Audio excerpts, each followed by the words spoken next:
Fakultas Sains dan Teknologi UIN Arandiri Banda Aceh. Di sini saya ingin memenuhi tugas mata kuliah pengendalian hayati. Sedikit, apa boleh saya tanya mengenai tanaman ubi ini, Bu? Oh, boleh. Baik, hama apa saja yang terdapat pada tanaman ubi ini? Biasanya hama itu seperti ini, dia putih-putih di belakang daunnya, ini ya kayak gini dia. Oh, seperti kutu Putih-putih, gitu, Bu, ya? iya kayak kutu.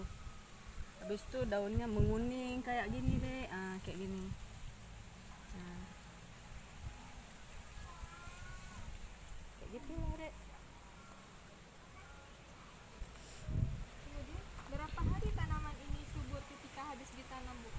Biasanya setelah ditanam barang semingguan udah tumbuh, udah cantik segini dia. Udah bagus. Ini langsung tumbuh segini, Bu.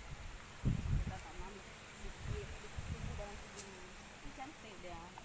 Udah hijau kayak gini. Bagus lah. Apa kendala dalam menanam ubi ini, Bu? Kalau kendalanya kayaknya kurang deh ya, karena ini cepet kali tumbuhnya.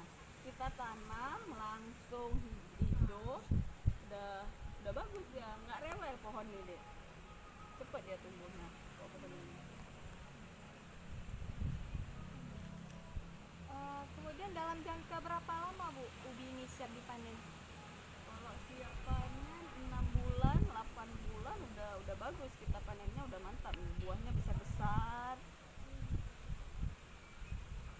Salah, Bu. Banyak. Lalu bagaimana cara membasmi hama pada